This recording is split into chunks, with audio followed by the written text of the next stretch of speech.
My name is Sarah Mancall. I'm the Policy Director for the Society for the Psychological Study of Social Issues.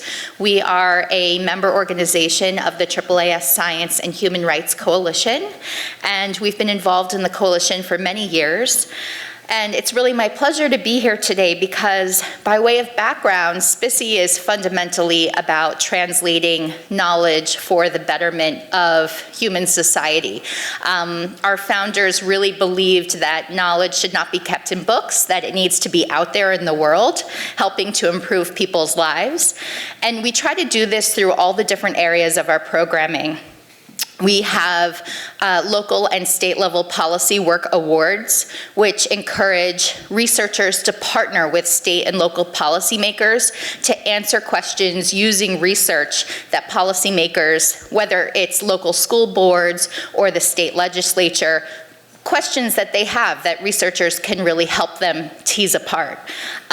We also have publications and conferences that are very much focused at the intersection of research and policy. And we're going to be hosting a congressional briefing on November 5th on the topic of ableism. What does the psychological science have to say about prejudice against people with disabilities, and what are the implications for policymakers? So for those of you who are in DC, I encourage you to attend, and we'll also be live streaming it online. And now, I'm going to turn it over to our moderator, David Livert, PhD, serves as SPICY's main representative for its United Nations team. He is a past president of the Psychological Coalition of NGOs accredited at the United Nations. He formerly co-chaired SPICY's Internationalization Committee. And during that time, he established the SPICY SASP Small Group Series, which is a partnership with the Society of Australasian Social Psychologists. An associate professor of social psychology at Penn State University's Lehigh Valley campus, his research has examined intergroup relations, team dynamics, and intercultural contact. He earned his undergraduate and master's degrees in psychology from Vanderbilt University and his PhD in social psychology from the City University of New York Graduate Center. And when I get downstairs, I'll also pass out a few materials related to this session that might be helpful, especially if you as a scientist are interested in getting your own association involved at the UN. So without further ado, David. Thank you, Sarah. Everyone waits until the computer charges up. Let's see if we can move this ahead now. Okay, here are the topics we're going to talk about today. I'm going to give you a brief overview of how organizations can engage the United Nations.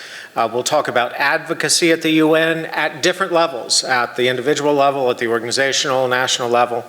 Then we'll talk about youth engaging at the UN, which is vitally important to the UN. And then if we have time, we'll also talk about the other way, how we bring the UN to our scientific communities. We've had a brief introduction, thank you, Sarah, to SPICY. I might note that SPICY was founded in 1936, and I don't know how many of you are social psychology fans, but it was founded by many figures you might find familiar.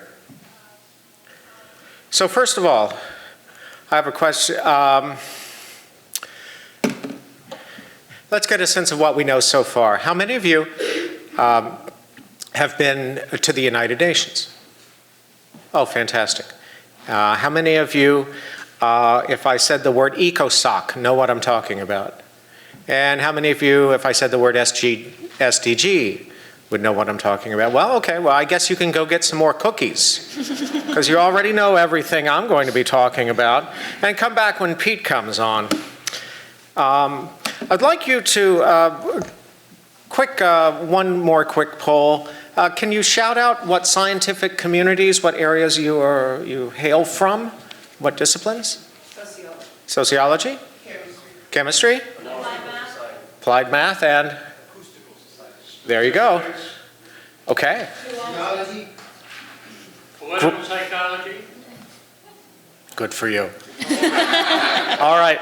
I just want to get a sense of the variation. So what I want you to be doing is thinking about your own subdiscipline, discipline, scientific community, which associations you're most closely aligned with, whether it's research-oriented or not, or human rights-oriented or not, and then how that maps on to what we're talking about today. So here is a primer. I'll go quickly. When you think about the United Nations, of course, there are three main key groups at the United Nations. First of all, nations. There are 193 member nations. There is also the United Nations Staff and Secretariat and its various agencies. And then the third one is of great interest to us, civil society. Also, just let me spend a minute on the principal organs of the UN. There is the General Assembly, the 193 nations that gather together under the same roof with the President of the General Assembly. There's the Security Council, the 15 nations, of which 5 are permanent members. The Secretariat, which is basically the administration of the UN. The International Court of Justice in The Hague. The Trusteeship Council, Pete, not so active these days, I think, correct? And the Economic and Social Council, Ecosoc, which is where our focus is today, which is really the mechanism through which civil society connects with the UN. So, okay, what else? Let me go down here. So Ecosoc is the principal body for that coordination, policy review, and dialogue with a focus on economic and social development and environmental issues. It focuses on the implementation of internationally agreed development goals. And as I mentioned, it is our major vector of interaction with the United Nations, but not the only one. Organized within Ecosoc are various commissions. Some have existed since the original charter, but others have emerged over time, and many have changed over time. A commission, if you may not know this, consists of member nations and UN staff, and they are organized around the theme of the commission. NGOs can take an active role in these commissions, and we're going to talk about how that happens later. But take a look. Social development, status of women, population and development, and there are more. Answer, the Statistical Commission as well, just in case you're interested. So that's member nations, and these are commissions that meet once a year. There are then, on the civil society side, the NGO side, a family of NGO committees. And there are a lot of them. There are about 4,000 accredited members of Ecosoc, 4,000 NGOs that are accredited members of Ecosoc. So each one, in terms of its voice, it can be very small, or it might have a loud voice, but there are 4,000 other voices as well. So NGOs organize around specific themes as well. So all of these committees that are listed, and there are more committees than this, are peopled by NGO members and representatives to the United Nations. And many of these committees kind of shadow the commissions that we just talked about. Many are regional, based in New York or in Geneva. There are many voices and many actors that are collectively engaged in coordinating, debating, communicating, and advancing policy. So this is how civil society engages policy. The vitality of each of these committees really depends on its composition. And you would be surprised to see the range of NGOs that are members of various committees. For us, there is an NGO committee on mental health, and it consists not only of psychology, but social work, sociology, faith, NGOs, and so on. It's kind of amazing because the NGOs range from statistical to psychological to Esperanto.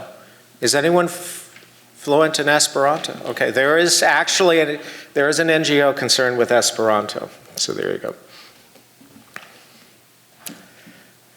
So as I said, this is how civil society engages these issues, coordinates its voice, and interacts with the UN.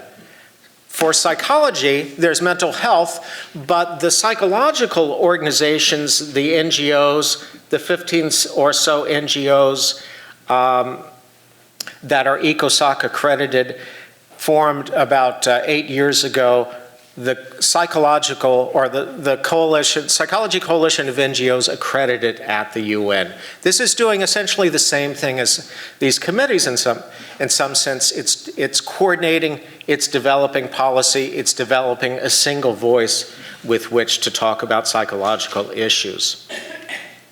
These include the APA, which is really the major North American organization in psychology, other international organizations in psychology, subdisciplines in psychology.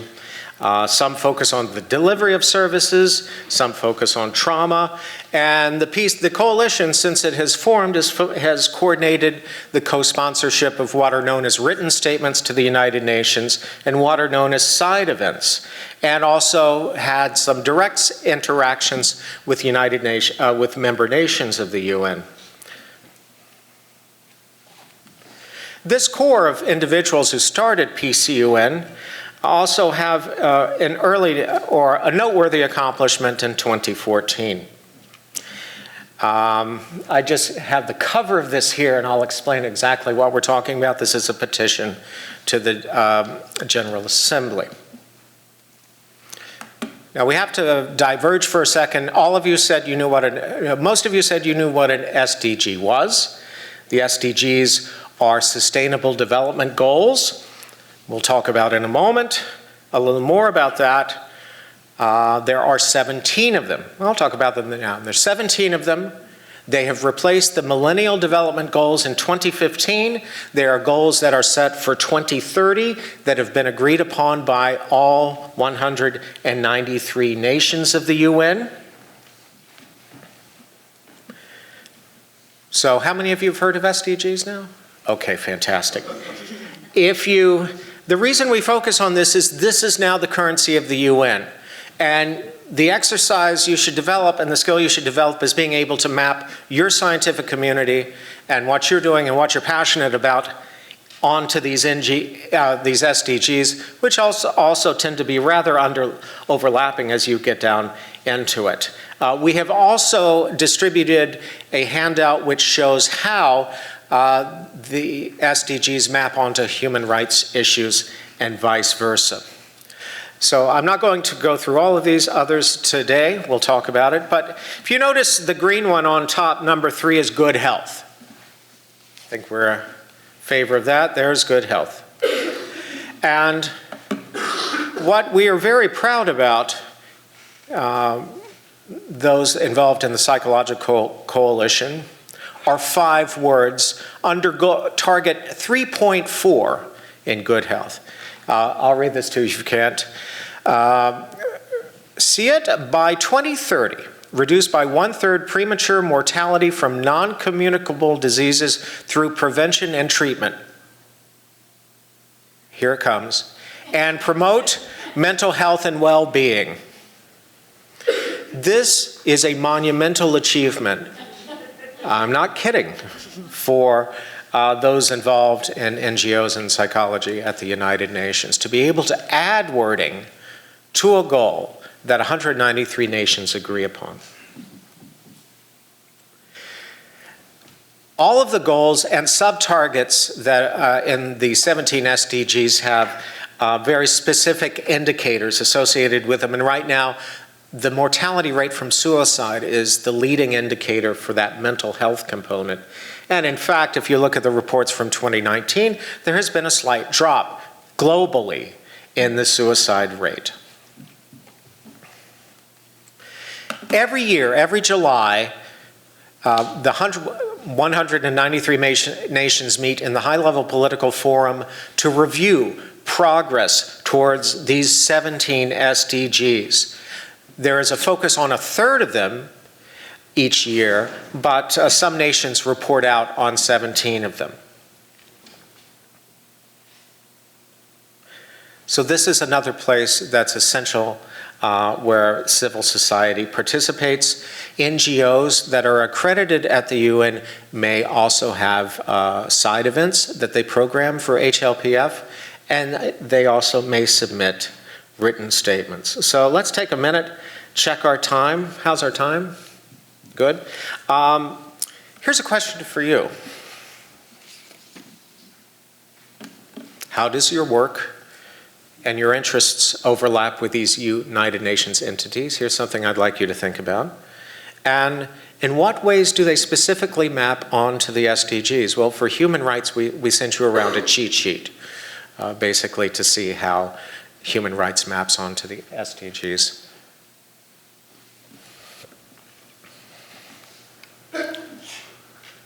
Now, I should say this is also an interactive session, and you are invited to pose questions at any time.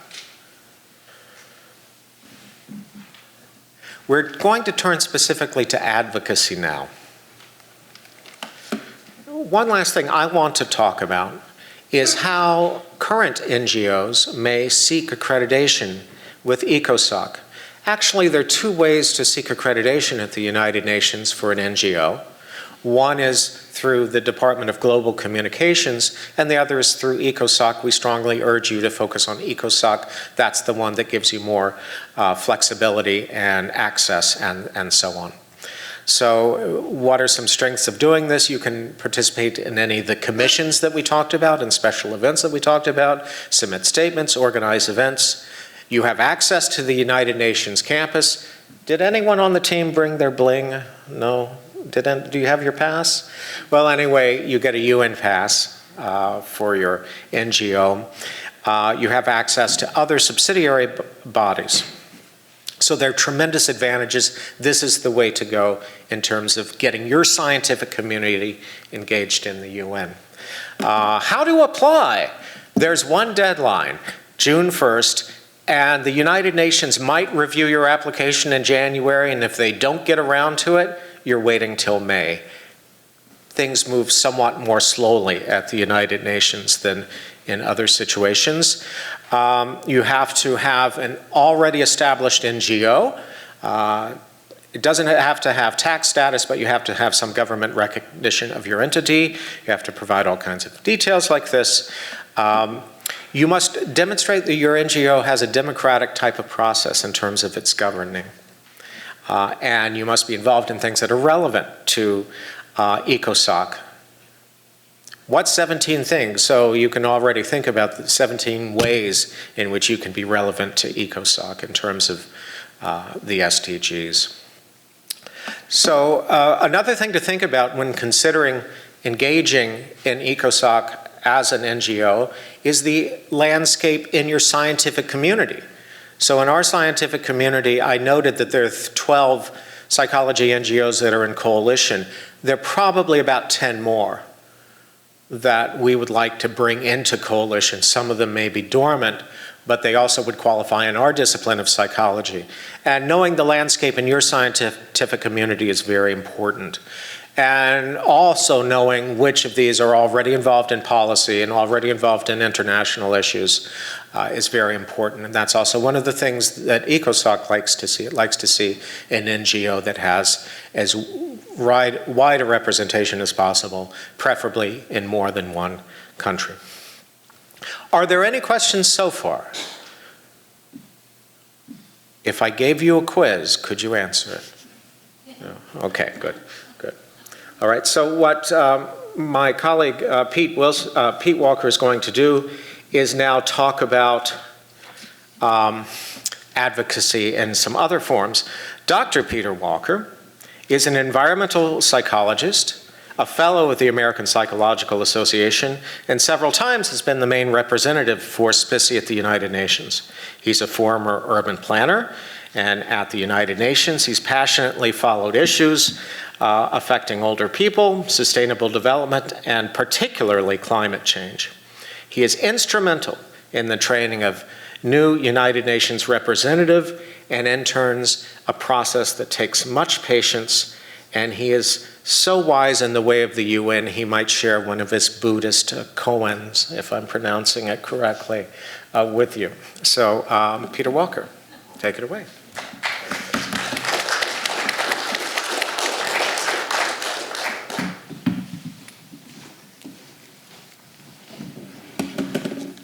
Thank you very much, David, and I'm glad to see you all here. I've been told that my job is to basically encourage you by giving you a sort of an in-depth look at the UN to consider your organizations joining at the UN and becoming Ecosoc NGOs. Let me talk about the first slide. Again, this is the Sustainable Development Goals. They are an extraordinary example of activism and negotiations. Starting in 2013, after several years of dialogue and beginning with the grassroots level, scores of important issues were shaped into the 2030 Agenda and the 17 Sustainable Development Goals. The 17 Sustainable Development Goals are intended to be cross-cutting issues, open to resolution by interdisciplinary efforts. There's no way we're going to resolve and reach the 2030 Agenda without working across disciplines and towards common goals. You have a handout, this guy, and what's happened here is that this is one example of advocacy. The Office of the High Commissioner for Human Rights has taken the time to overlay the Sustainable Development Goals with various of the basic articles in the Uniform Declaration of Human Rights. So I looked ahead on the program and I see that several of your organizations deal with land tenure and the displacement of people. So if you turn to Sustainable Development 11, you'll notice that there are 4 human rights. Several of them come from the Uniform Declaration of Human Rights. They are the right to adequate housing, including land and resources, the right to participate in culture, the assembly of transportation, the accessibility to transportation facilities and service, particularly for those persons with disabilities. And finally, the protection from natural disasters. The 2 last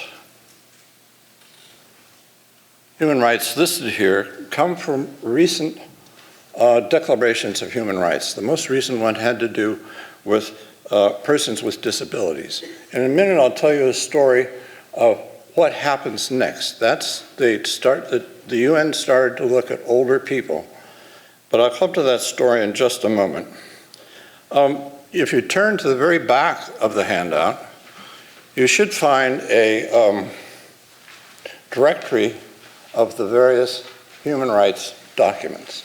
So I hope this is helpful in your own work and your own interest in human rights. So let's move along. There's a structure that David did address that I'd like to bring to your attention if you're really interested in joining in the NGO community at the United Nations. The committees, the NGO committees that David mentioned, are all part of the overarching structure provided by the Conference of Non-Governmental Organizations. Congo provides a governing structure for key interest areas of NGOs that include children's rights, the family, HIV/AIDS, and so forth and so on. These Congo committees are in various locations around the globe. They're at the venues of the United Nations in New York at headquarters, in Geneva, in Vienna, in Nairobi. So you'll find various committees of the Conference of Non-Governmental Organizations in these 4 venues.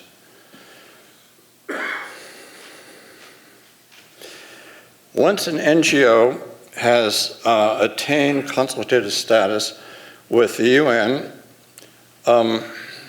it is the UN NGO representative, in collaboration with other NGO representatives, that populate these committees, and they work in common on topics like aging or sustainable development. At one time, there was a Human Settlements Committee, and these committees work together to work on issues, for example, migration.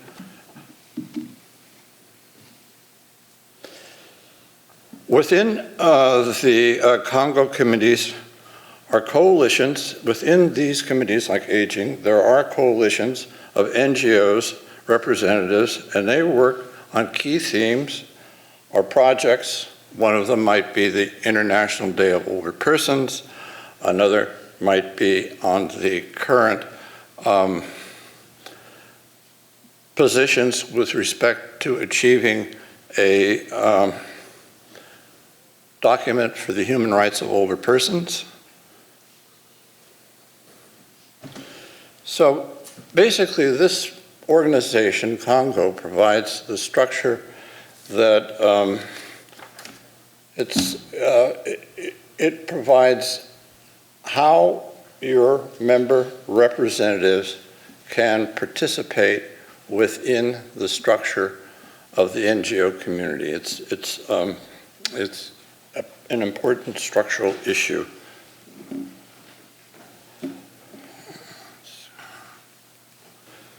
Let me now talk a little bit about Ipcc. Ipcc, as you know, has been around at the UN for a long time. They have worked on issues over the years of the rights of the child, the resolution of sexual trafficking, gender equality, the principles of older person, racism, mental health, climate change, education. Notice that many of these issues that they worked on are also similarly the names of NGO committees. So basically, they have worked on issues that some of these committees have taken up. Just a moment to talk about the structure of the team. We generally have 5 members. We'd have 5 members. There's the possibility of having 5-member teams in Geneva, in Vienna, at New York, Nairobi, and each one of these venues can have that many reps. The reps are, of course, members of the organization. We're members of Ipcc. We are responsible to Ipcc for what we say and what we do. We report back to our obligation under the DESA Ecosoc mandate is that we have a twofold obligation. One of them, of course, is to advocate for issues that we see important, and the other is to report back to our members in the form of newsletters and other ways. We have a guidelines. It's a structure that sort of spells out what a new representative at Ipcc should do. And here I'm going to go to the other column and talk about some of the things that we actually do over the years. And as I talk about this list, think about what I'm going to tell you is this list, and it applies to the next couple of slides where I'm going to detail some history for you. We collaborate with other NGOs on issues of concern. We write statements. The statements are often drafted by a seed group of 2 or 3 people. They next go to some editing by a larger group. This is followed by sending it to our main office for approval, and then we seek sponsors it is at the UN, the more sponsorship, the more NGOs, the more people who are collaborating, the more influence that that statement has with the member states. We organize side events. These side events, in my own case, I'm an urban planner at one time. I am also an environmental psychologist. And in the years past, as we moved forward on issues of aging, I would hold side events on transportation, livable cities, and other events like that that would raise consciousness about urban design and city form and older people. We contact members of the staff of the NGO and staff of ILO and World Health Organization and so forth. This is generally with specific topics to seek their advice, to also influence them, to show them that there are these issues that are not being done. Similarly, with delegates to the United Nations, we approach them generally as a group, probably from a committee, to go and talk about common, larger issues that the committee wishes to advance at the UN.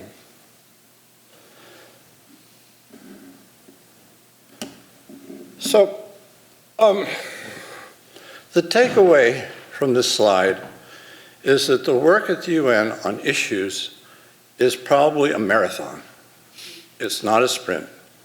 And let me direct you to the left-hand column where the chronological events over about 30 years with respect to older persons. There was the Vienna Conference, the influence of the United Nations Principles for Older Persons, the International Year of Older Persons, Madrid International Plan of Action on Aging, and now we're down to the open-ended working group. The open-ended working group, considering the rights of older persons, has been meeting basically since the rights of the disabled was worked on by the United Nations. The member states are concerned that is there really a need for yet another human rights document? What gap would that human rights document fill? So advocacy with respect to older persons over the years has shifted from a welfare focus to one that recognizes the contribution of older persons to make a society as well as that they make to society as well as their human rights. Now, in this 10th year of the open-ended working group, is considering the existing international frameworks of human rights of older persons. And again, as I just said, they're trying to identify the possible gaps that yet a new human rights document would fill. Finally, I'm going to come to climate change. With respect to climate change, it is that very often it is the most vulnerable who are the most affected by climate change.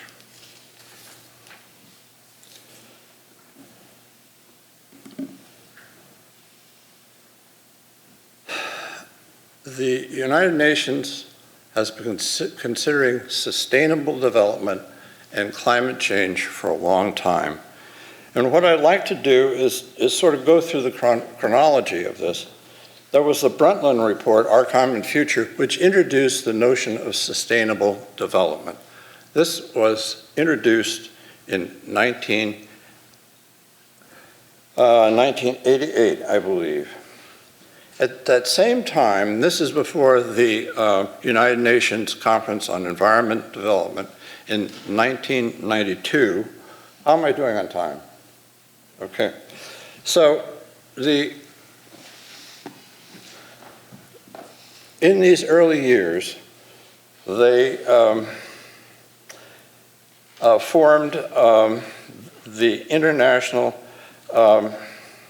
Panel on Climate Change, IPCC. How many of you know about IPCC? Yeah, okay. So this is a truth-telling document, okay? So let me tell you a little bit about IPCC. The IPCC is dedicated to the task of providing the world with objective, scientific view of climate change and its political and economic impact. The IPCC does not carry out original research. The IPCC rather assesses published literature, including peer review and non-peer review documents. The Intergovernmental Panel on Climate Change, IPCC, was established by two of the United Nations organizations, the World Meteorological Association and the United Nations Environmental Program. And they began their work just before the United Nations Conference on Environment and Development. So their summit, the United Nations Conference on Environment and Development, was in Rio. It was led by Maurice Strong, great leadership.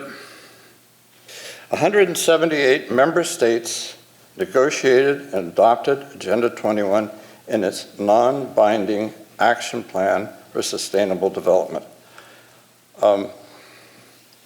Since then, we have had 5 IPCC reports.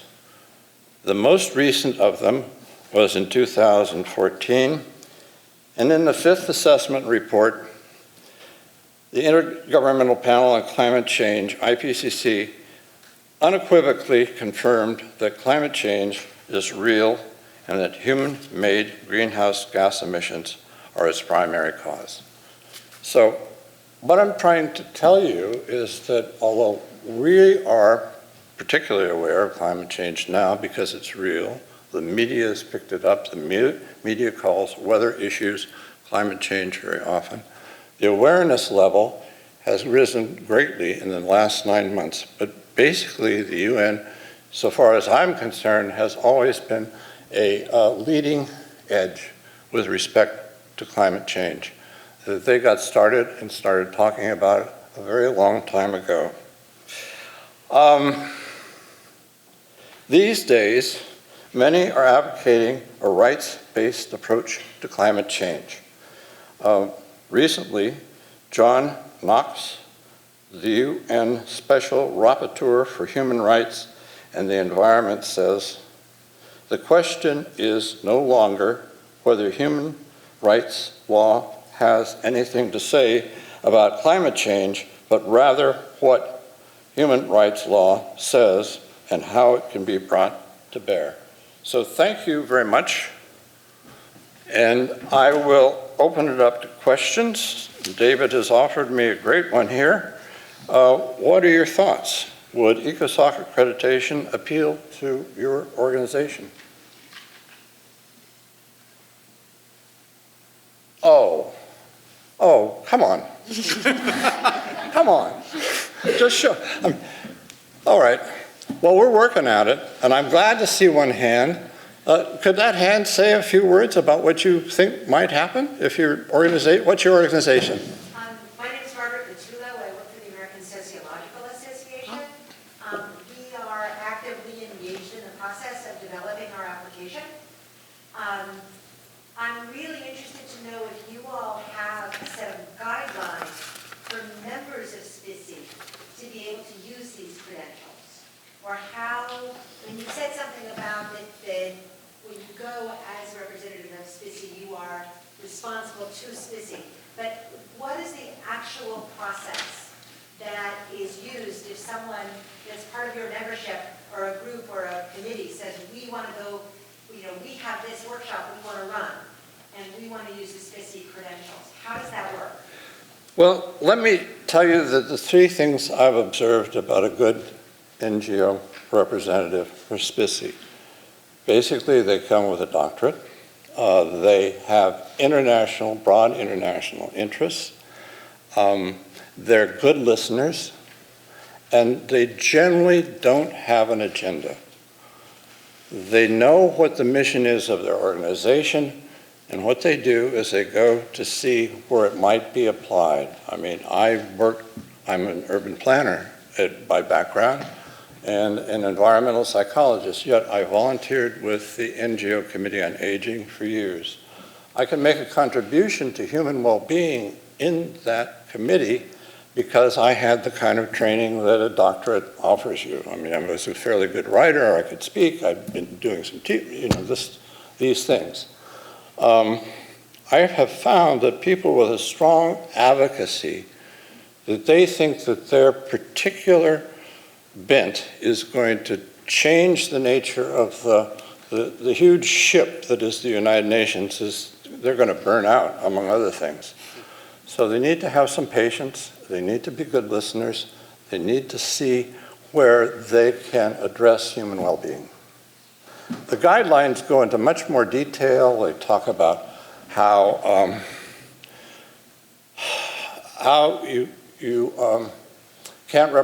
we can represent SPCC, but we cannot speak for SPCC. We can go in there and do the legwork with other committed people, but we can't always claim that this is a SPCC policy. I think that's how I would parse it out. I can add from a governance standpoint. I'm Sarah Mankel, SPCC's policy director.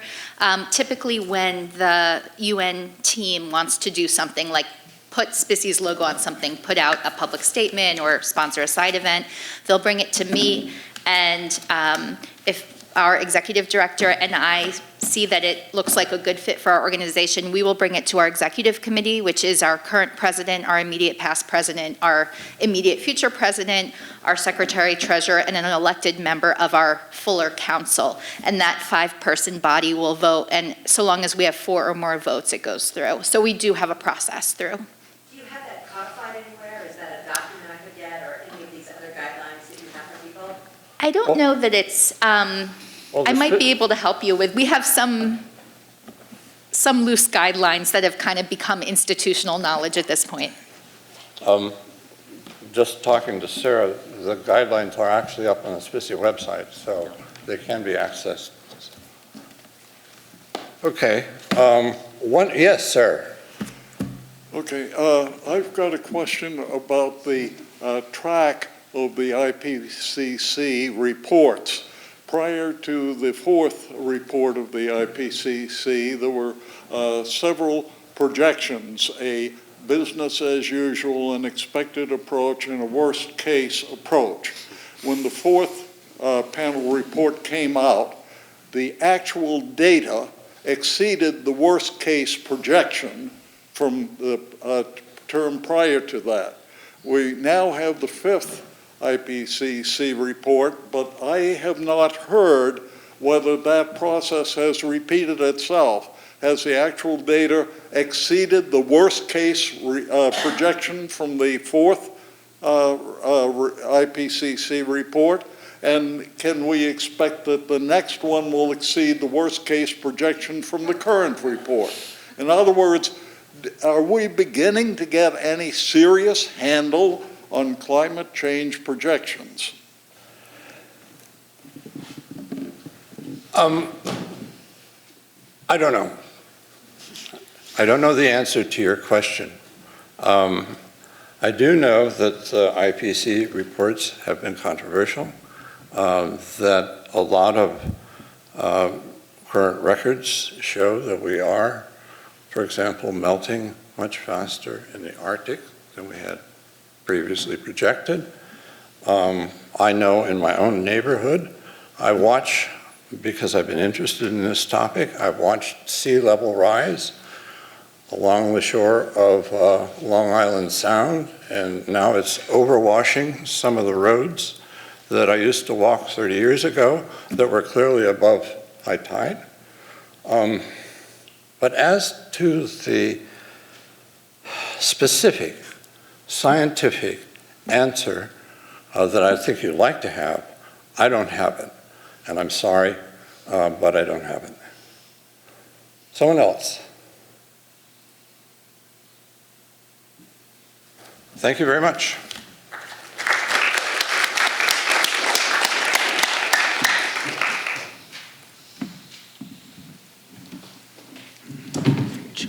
I'm now going to introduce our next set of speakers who are going to speak about the amazing work that our graduate student interns are doing with the UN team. Maya Godbole is a PhD student in social psychology at City University of New York and a current SPICY United Nations NGO committee intern. She is broadly interested in gender equality and using social psychological research to inform policies and practices in organizations. She is currently examining how organizations can develop policies to better protect women from sex discrimination in their professional lives. Priya Sandanapichai, which I'm so sorry I'm mispronouncing, graduated with a master's in clinical and counseling psychology from William Patterson University. She is currently working as a research associate at the Francois Xavier Bagnoud Center at Rutgers University. Her studies examine different components involved in the context of HIV, such as mental health, substance abuse, biomedical prevention, and mobile health, with an emphasis on social determinants of health and health disparities reduction. Teresa Ober, who's going to be joining us via a previously recorded video cast, is a postdoctoral research associate in the psychology department at the University of Notre Dame. Teresa holds a PhD in educational psychology from the Graduate Center at CUNY. Her research is focused on the development of cognition and language skills, as well as how technologies, including digital games, can be used to improve learning. Teresa has served as an administrative assistant to the American Psychological Association, UN NGO, helping to coordinate events at the United Nations, including the annual Psychology Day. Through her work, Teresa hopes to uncover opportunities for education and technology to improve equitable access to human rights throughout the world. Thank you to our graduate student interns.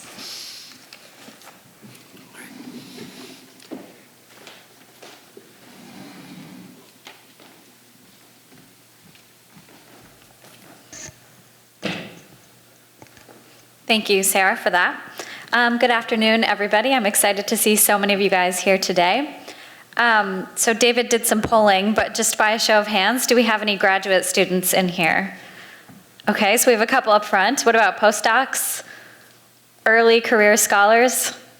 Okay, great. So this, I hope, will be of help to you guys to talk about how you can start to get involved in the United Nations as an early career scholar or a graduate student. And for those of you that are interested in developing your own NGOs at the UN, I'm here to convince you that it's great to have some graduate students on your team as you do this.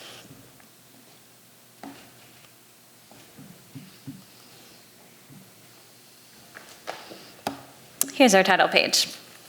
So just as a brief introduction, SPICY and other NGOs, including NGOs such as the APA, the American Psychological Association, and other members of PCUN, the Psychology Coalition, have graduate student interns on their team. So Priya, Teresa, and myself have all acted in this role. And as interns, we have participated in numerous capacities, which we will be sharing with you guys today in the form of little case studies.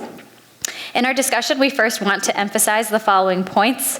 First, it's never too early to get involved in advocacy and human rights. Scholars in trainings may believe they need a PhD or more substantial experience to really make a difference, but this is not the case. In fact, during graduate student training, perhaps is an ideal place to begin, particularly as one is being exposed to several different types of methods and perspectives, shaping their interests and deciding on a research trajectory, and developing the skills needed for their future careers. These qualities really do nicely complement those of scholars with PhDs on the team. For instance, graduate students can shed light on a new way of thinking about a problem or bring a different sort of energy and enthusiasm to the team.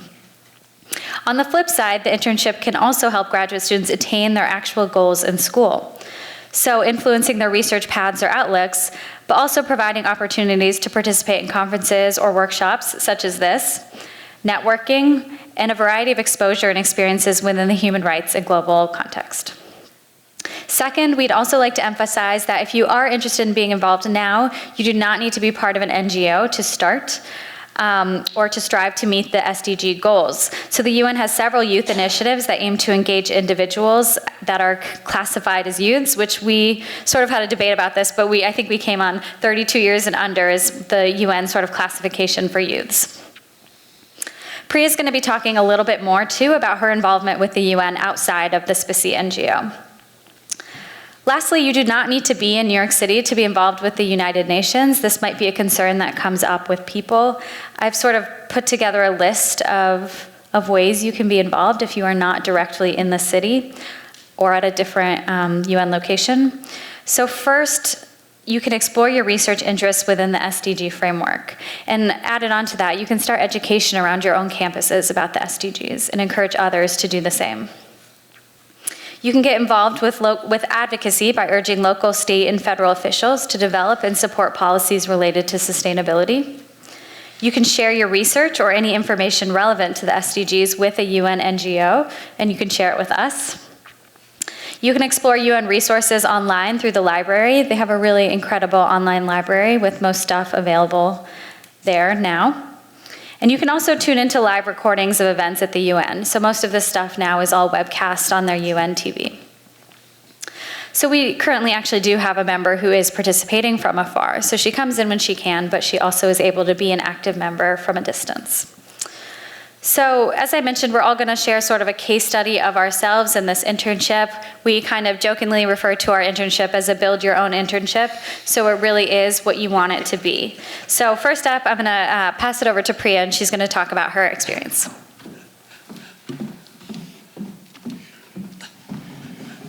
Hello everyone, I hope you're having a great day today. So my full name is Priya Darshani Sandanapiche. This is our second year as a SPCC intern. So I'm here to talk about some of the unique experiences that I've got as a SPCC UN intern. Okay. So how many of you remember about the HLPF that Dr. David mentioned? Do you all remember? Okay, so the HLPF is actually the high-level political forum. It's like a UN forum that they review and like kind of see the progress of the SDG 2030. And this is one of the side events that I was a part of, which is basically the Youth Representative Steering Committee planned on, and they called for volunteers from different NGOs. So that was based on the Youth Climate Action for Small Island Developing States. So we kind of had like two different sessions. So first session was about we had panel speakers coming in, talking about what kind of ways that the youth can involve in these small island developing states, about building resilience or any climate strategies. And also the second session was all about the audience interaction. We had a lot of young audience coming in, so they shared their experiences, how they would be able to involve in this kind of thing. And I think one of the beauty of being part of the UN NGO intern is that you're not limited to work with your own group. Like just because I'm a SPCC member, it's not that I work with the SPCC, but also based on my interests, I get to collaborate with different NGOs and make a side event like this, like a proposed side event, or like be involved in written statements or any kind of, so you have like a variety of opportunities to be exposed on different topics. So the next event that I'm going to talk about is the Global Climate Strike. So when I got into this internship, I was ready to be a blank slate. I was like full of a lot of interest. I didn't know where I was going. It was kind of like a path for my PhD, but then I had a lot of interest. But then like I was ready to learn anything and everything that would help me grow professionally. So climate change is that topic that I got really involved with time. And I felt it more of like my responsibility to do something about it. So this topic came in, and they needed volunteers for different workshops. And as a person who loves to draw, I went to the volunteer art build shops, and also I was volunteering at the day. This is at the New York, September 20th. So I was part of, with all the young journalists. That's a picture of the young journalists who were interviewing me. So it was like a homework for them to come and ask me questions about the climate strike. And also I was a part of like all the banners and the posters that we made for the global climate strike. So it's a very interesting thing. It's just like if you are not a person who doesn't have like a specific interest, this is what you want to do, UN can give you a lot of surprises that I think that's what I got from my experiences. So I'm there, I always look into my emails, is there anything they are asking for volunteers, or are there any events that I could go for free, or anything like that. I would be just like putting my name, so I will get emails. So that's something, it's as Maya said, is you build your own internship. And also I think you have to have the motivation, because they're not going to teach you these are the things that you have to do. Like we don't have like a specific task unless we have like the mandatory meetings, but it's all about what's your motivation to do within the UN and using this internship as an opportunity to kind of like develop. The last event that I'm going to talk about is something very interesting. Maybe I will put you a little bit of a video that I was part of, and then I can talk about it.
Okay.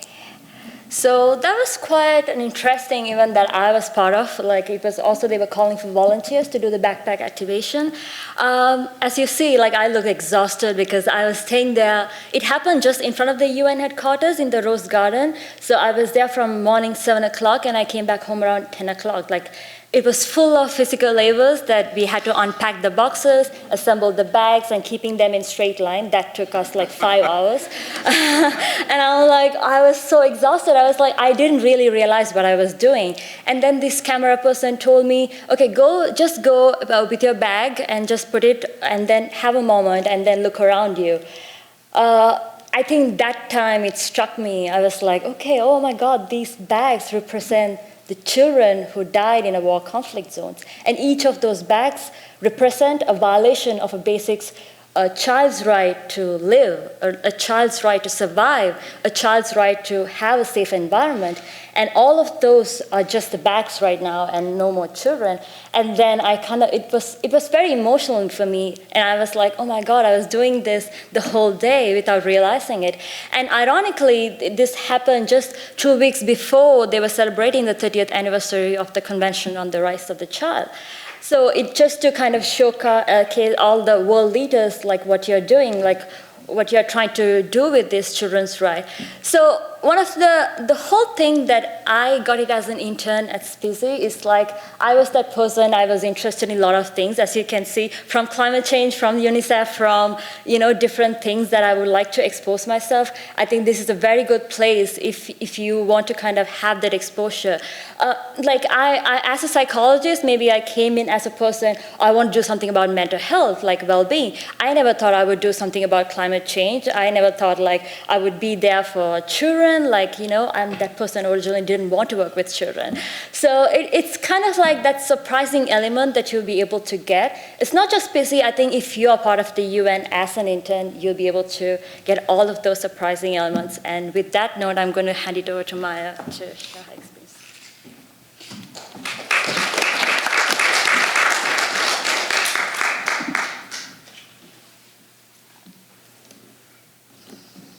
tried bending it. What's that? So the main crux of my research in graduate school is really understanding barriers to gender equality and developing interventions to tackle or protect against these barriers. This is what I've been studying for the last 5 years and really spending my time thinking about in graduate school as I work on my dissertation. So for me, when I started this internship, one of the most important things to get out of it was to be able to translate those skills and that research I'd been reading and the studies I had been running over to an applied real-world context. So when I came to the UN as a SPCE intern, I joined the NGO Committee on the Status of Women. It seemed like a good fit for me. I wanted to meet others who shared this goal of gender equality and empowerment for women and girls. So as a part of these groups, I felt that the Annual Commission on the Status of Women was a really great opportunity for our team to develop a program that highlighted the contribution of psychology to the achievement of gender equality.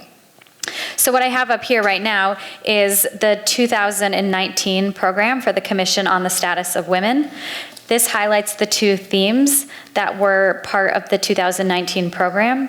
So when conceptualizing what our side event would look like, we of course turned to these 2 priority and review themes of the session. So the priority theme was the social protection systems, access to public services, and sustainable infrastructure for gender equality and the empowerment of women and girls. The review theme was women's empowerment and the link to sustainable development, which were the agreed conclusions of the 60th session a few years prior. So after discussing with the group on what we felt we could contribute, we thought we would really focus on the empowerment of women and girls that tends to be highlighted in both of these themes here. So on that second review theme, there was a sub-point that talked about strengthening women's leadership and women's full and equal participation in decision-making in all areas of sustainable development. And when I saw that, it really resonated with me as part of what I've been spending my time doing in graduate school is something that I felt confident that I could speak about and also translate the benefits of psychology to tackling this goal. So we wrote a very brief proposal for our panel parallel event. All the applications actually get submitted through the NGO CSW group, and they take care of the application process, and they decide who's going to present a parallel event during the commission. So it was really a rush. After proposing, we got accepted a couple months later, and then we had maybe a month to really pull this thing together in record speed. So during this time, we had to get panelists from psychology for the event. We had to secure co-sponsors, and we had to put together a final program. Because again, the proposal you're putting in is pretty narrow. It's a really short, couple hundred sentence thing. So you get to really expand it in this time. So senior members of the team were really instrumental in this process. I knew sort of what I wanted to do going into it, but I also missed a lot of the knowledge that the senior members were able to fill in for me. They supported my goals and my ideas and let me really run with what I was thinking, but they also helped me manage my expectations and to also learn critical things like the UN language and how to talk about things and how to communicate it to this audience. So after some quick back and forth, we ended up with this final theme. This is just a pull quote from our program. This panel will address the above issues, which described issues in leadership and decision-making gap, by focusing on the roles of policies and advocacy in empowering women as leaders and decision-makers. Using evidence from psychological science, speakers will discuss barriers that hold women back from full and equal participation in leadership and provide examples of best practices to decrease the global gender gap in representation. So in this panel, we had a great group of people who talked about barriers to equal representation in leadership and decision-making. We talked about unjust social norms and attitudes, discriminatory laws and practices, and an inequitable distribution of resources in education and healthcare. One thing that was really important to me is when looking at the UN indicators, I feel people often focus on representation of women, so getting women in CEO positions or getting them to be heads of states. But in psychology, we're also thinking about internal factors. We're thinking about belonging, we're thinking about inclusion. So not what happens, not getting women in the door per se, but what happens to women once they're in the door. So for me, I really wanted to communicate that to an audience, that there are these psychological variables that can be really impactful and important for people to think about.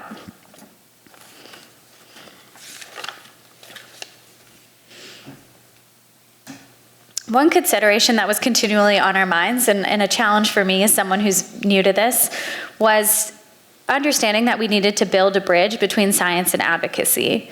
So we had to develop a panel that not only showcased the utility of psychology for this topic to a crowd with very diverse backgrounds, both science and non-science, but also to create a panel that effectively communicated how we see psychological research directly informing policy and advocacy. It's a very different perspective than the one that I take in my day-to-day training program, where we're thinking about really basic approaches to these theoretical concepts. So during this, it forced me to sort of reflect on some of the assumptions and limitations that are embedded in science. And it was ultimately an exercise that I found to be incredibly useful, providing me not only with a new skill, but also with a new outlook on my field. So this is a couple images from our final event here over in the church building at the UN. So at the panel, I acted as the discussant, and I got to work with these really wonderful psychologists who gave talks. It was an incredibly humbling experience. We had attendees from NGOs across the globe, so I've listed where these people came from and people who signed our sign-in sheet. So across the world, people were represented, and it was incredible to hear their stories and to talk to them and to have this moment where it clicked and where they were seeing psychological science and they were nodding their heads, and they saw the use of it. So at the end, I really felt that I had made such a difference by sharing our ideas with this wonderful community. And I also knew that I'd really accomplished the goal that I set out with in this internship, which is to tie together my training with this real-world policy and advocacy. So we have Teresa now via pre-recorded video, so I will try to get that started. Do you know where it is? The cone, Is this it? No. the traffic cone. Oh, the traffic cone. Here we go.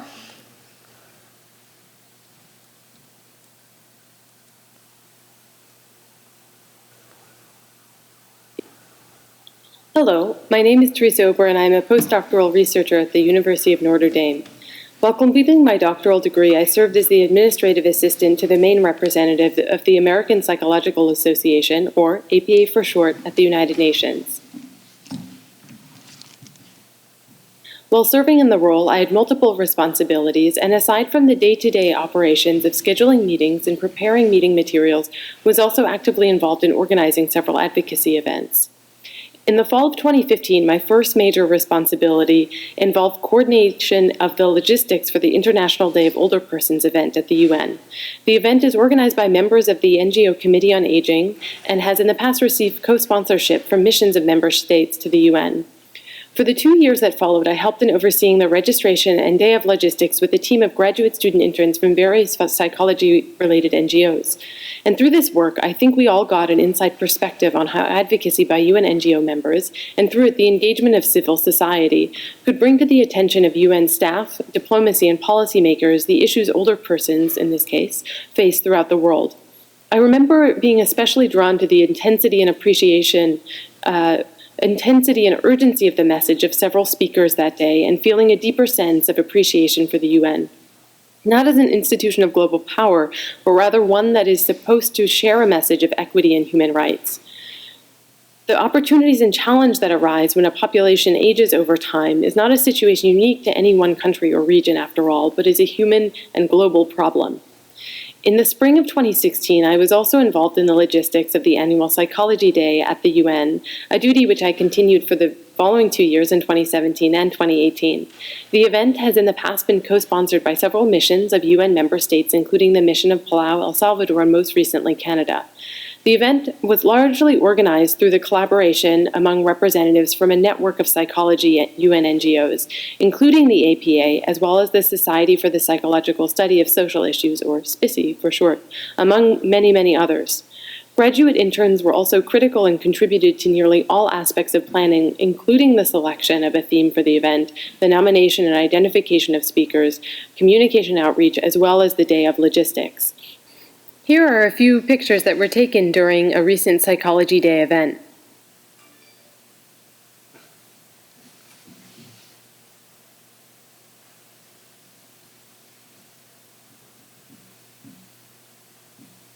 And behind the scenes, you can see some of the graduate student interns helping with the logistics here.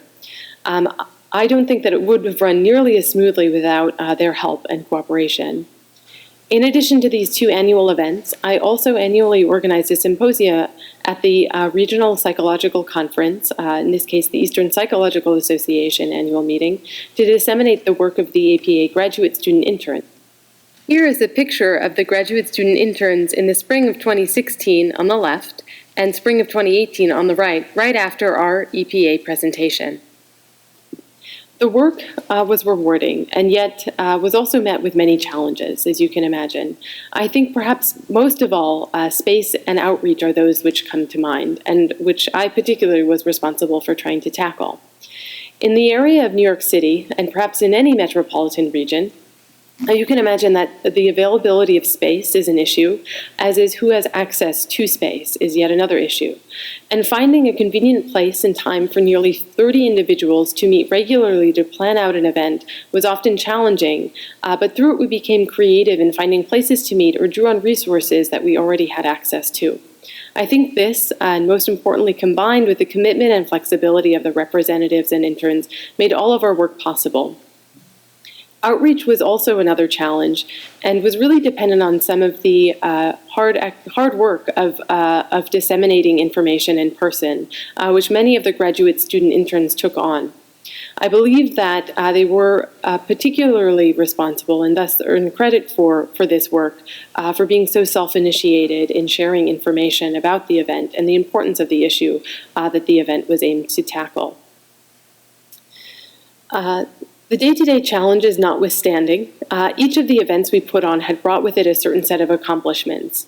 At the end of every event, I felt success in believing that we had shared information that people would take home and in some way implement, and had also found common ground for trying to tackle, or at least raise awareness of issues, by connecting with experienced and emerging scholars and professionals. To capture some of this information, we made sure to distribute and collect evaluation forms to audience members. And for example, in reaction to the 2018 Psychology Day event, which focused on the theme of climate change and mental health, one attendee responded that the most useful thing about the event was hearing about what specific changes can be done, specifically how we can use psychological theory and concepts to produce change.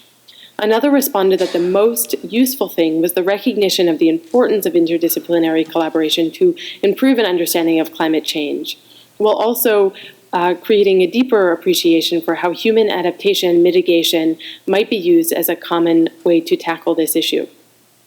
Seeing these responses for me helped to reinforce the potential that putting on such events have in the minds of those who attend, and to bring back what they've learned to their colleagues, campuses, and so forth. Now, when I joined the UN NGO in the fall of 2015, I understood my role within the NGO, but had little understanding of how it fit within the broader framework of the UN. Through the process of being involved with the organization, not only did I have opportunities to collaborate with other individuals in my field, but I also gained a deeper appreciation for the relation between science and advocacy.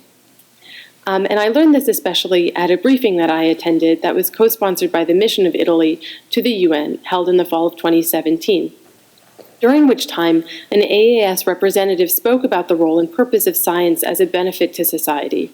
Without the work that I had done as a member of the UN NGO, I don't think that I would have become so explicitly familiar with this concept. I think this is a very simple yet important concept, and one that can also be shared with so many other people, regardless of whether they identify as a scientist or not. Particularly now, as we face the new era of science denial, where the arguments of critics of scientific thought will draw on criticisms such as replication, measurement, scientific rigor, and interpretability of scientific findings to support an argument that science is inherently flawed and therefore useless. I think we see this most obviously among the argument of climate change denial, but each discipline has its own specific cases as well. In the field of psychology, I can name quite a number of formally groundbreaking phenomena which have come into question through replication efforts. I, however, don't see this as a failure of science, but rather healthy skepticism combined with the optimistic pursuit of sharing accurate and actionable information that can be used to the benefit of society as a whole. This interest has ultimately led me to pursue current collaborations with experts who specialize in psychological measurement and rigorous test development, an expertise which I hope I can contribute back to the field of educational and psychological research that I intend to do in the future. These are just a few of the realizations I've had in the process of reflecting on the importance of graduate student training that promotes advocacy for human rights. And I hope that these are some useful thoughts and for you to consider as well. So now I'm going to turn things back to my colleagues, and I appreciate your attention. Thank you.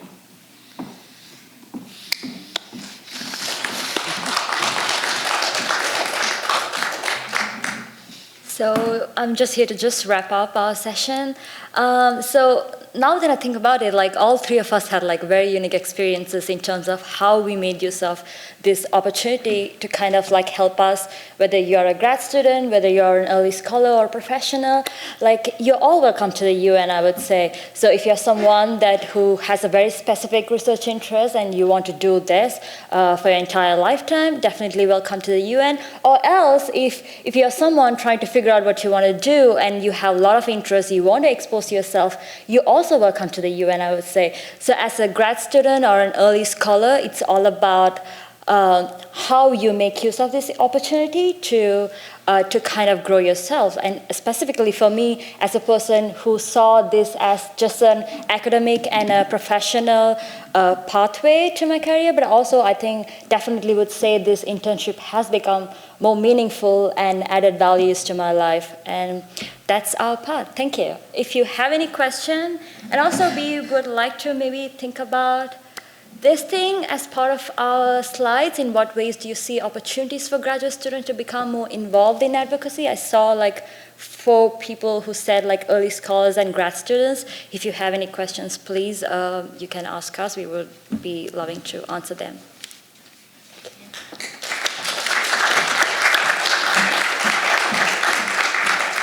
And we have about 10 minutes, so if anyone has any questions, feel free to go to the mic, and we'd love to hear them.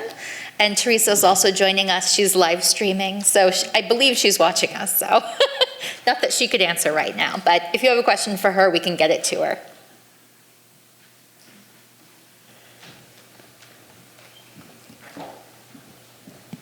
Hi, my name is Marigold. I am a graduate student in psychology, and I wanted to thank you all for your wise words and great advice.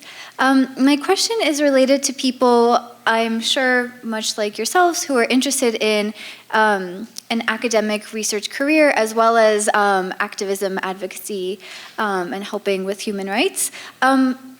I have struggled to find a good way to balance those two things. It seems like most people that I talk to make it seem like it's one or the other.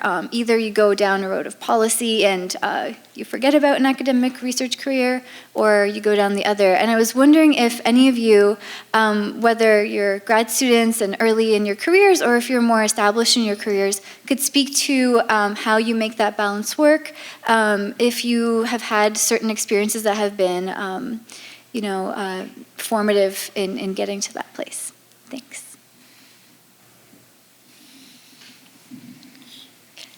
I think I can more relate to that kind of standing because I'm a full-time worker. So I work as a research associate 40 hours per week, but I also do this internship part-time. And I think you'll be definitely able to balance it. It's all about your interests again and again, that's what I would say. So I want to be more of a researcher, that I'm planning for my PhD in another year. So definitely building my research experience is very important. But at the same time, being at the UN is like another whole level of exposure that you cannot think of. And I think it will be a really valuable experience if you're going for if you're in a grad school or if you're going for graduate experience like me.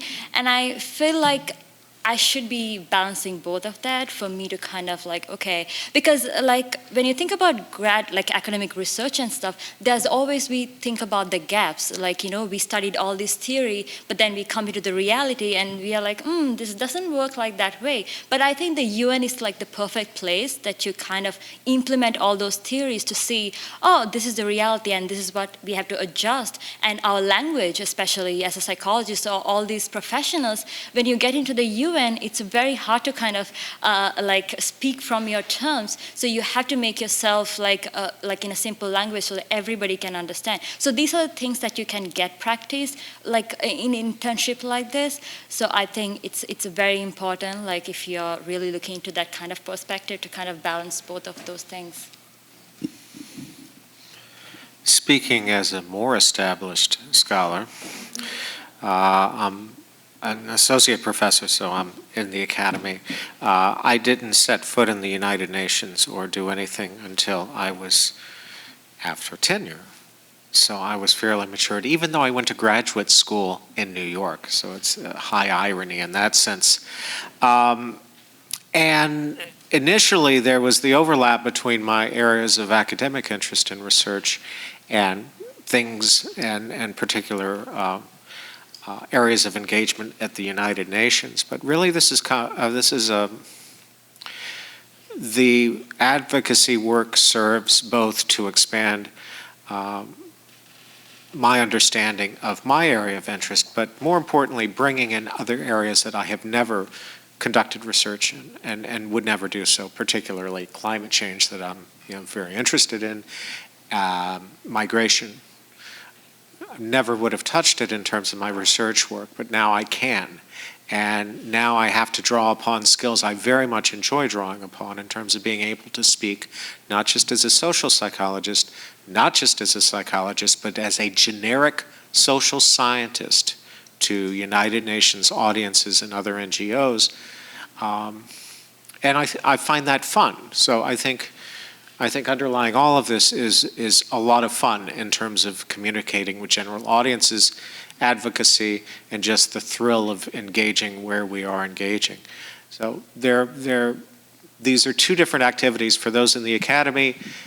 One is not always, advocacy is not always rewarded as strongly as research. I have a university that's fairly understanding of what I'm doing, but it's something you put your effort into and it pays off and rounds out. At least it's rounded out for me, my career. I think I struggle with that too, and probably am experiencing the same thing you do is in certain programs too, there's not much dialogue around this advocacy piece or this policy piece, and I have some ideas too about how it should be incorporated into the pedagogy we experience, but I also try to think about science itself as a form of advocacy. I try to think about what I can do in my day-to-day life, whether it be using open access materials, using R versus SPSS, but really thinking about these issues more critically. And in my classes, I try to go completely paper-free and educate my students about this stuff as well. So I try to really marry those two things together in those ways that I can. Hi, I'm Gabe Tews from the American Psychological Association. Thank you for your interesting presentations and your important work. I'm curious about outcomes, which I recognize it's notoriously difficult to think about outcomes in an advocacy context, especially at a complex institution like the UN. But how do you know when you are successful? Is there anything measurable? Thanks. Well, I think the most measurable thing has occurred in the development of the Sustainable Development Goals. We had been working on the Millennium Development Goals. Before that, there are numerous commissions. But for example, the NGO Committee on Aging was never quite able to leverage the importance of the huge constituency that they were. But as the Sustainable Development Goals moved forward, they had these dialogues, it was possible for older persons to get into the document. That is key. Once you have your constituency or your interest area in a UN document, then it is a whole lot easier because you can cite the document and say, we are doing the work of the UN. That, I think, is a truly measurable goal. Equally, in the work of going through and developing the Sustainable Development Goals, colleagues of ours worked endlessly to get mental health into the document. And as you heard, mental health got into the document. That opens enormous doors, and that is a measurable outcome, I think. A question I'd like the psychological community to consider, which I don't think is considered at all in all of science, is what should the public understand about science? And given that we don't communicate much, if anything, about what the public needs to know about science actually to the public, what can we do better? What is a trajectory for improving the communication of science to the general public? An experience I've had, I'm long since retired, and I live in a retirement community, and I've given a lecture on science, to what science really is, natural science. And I explained to people that we think of our solar system as a huge area, but our sun is one of 100 billion suns in our local galaxy, the Milky Way. There are 100 billion galaxies or more in the universe. When we take all of that together, we're only talking about atomic matter. And atomic matter is about 4% of the universe, the rest being dark matter, and which is about 25%, of dark energy, which is about 70%. Then we talk about perception. Our perception as we normally operate in the world is only a small spectrum of what scientists have to look at or examine or rationalize in order to understand the natural world. That kind of information is totally useless. It's of minor interest as kind of, oh, that's an interesting thing, a piece of entertainment, sort of like a Roadrunner cartoon. But it is not useful to the public. So what I would like to see is what should we communicate and how can we do that? Well, I had the benefit of attending a 11 o'clock session today where the AAAS had an elegant speaker on how to do that. And I understand that this association has a program and a group of people who are very interested in doing just that. And the thing that I learned from him was that many times that you have to sort of take science and put it into plain language. And that seemed to be one of the vehicles that he was projecting as an answer to your question. But here you are in the midst of an organization that seems to have a handle on that. And so I would welcome you contacting them, and perhaps they can help you answer your question. Well, it isn't a matter of helping me. Helping me does nothing to society at large. My question is, how can science help society through better communication? Well, I think AAAS is working on it. And there's the National Academy's Science of Science Communication group that's been doing some really innovative work. We also have a number of psychologists who are members of SPICY who study science communication, and there are also a lot of great people in communications. I'm not an experienced professional, but then I did went for an event that was about psychology and our planet. So Dr. Fraser, who was an environmental psychologist, we were basically talking about how do we communicate this psychology or science perspective to the general public that's always been a gap. And that one of the recommendations that he has given us was to be able to communicate with a journalist. The journalists are the people's persons. They try to kind of make it attractive in a very simple language. So you, as a psychologist, may be lacking that communication perspective onto how to kind of, to a normal person, to relay our message. So being in your team, having a journalist, those who are very involved with the communication perspective, having them and having the conversation with them would kind of bridge that gap in terms of simplifying our language in a way that everybody can understand. And that's something that I learned from that event. So if that helps in any way. Yeah. I might add something as well. How many of you have been involved in the NSF's GK-12 program? Anyone involved in that? So this was a program I evaluated for the New York program, where the idea of the program is that you take graduate students in science, PhD students in science, typically mid to advanced level, and teach them how to teach their science to high schoolers, in our case, New York public high schoolers. It's an incredible challenge, more of a challenge to create a syllabus for high schoolers than to create one for college students.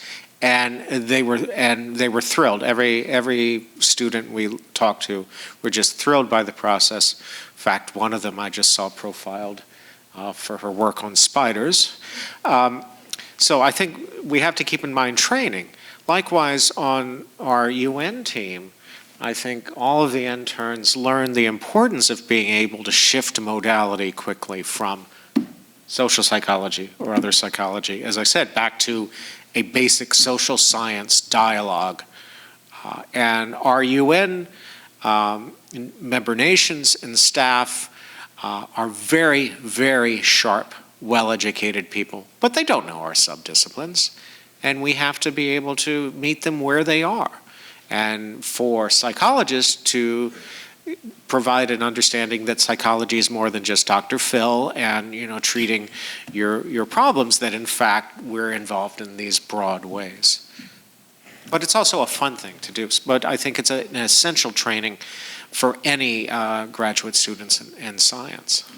Well, we're out of time, unfortunately, but please come up to us afterward, ask questions. Our UN team is all in from New York today, so they'll be here for the rest of the day. And thank you so much for attending our session. And if you are at a scientific association and you're interested in learning more about how to do the nuts and bolts of getting consultative status, please come and ask us. We're happy to share any insights we can. Thank you.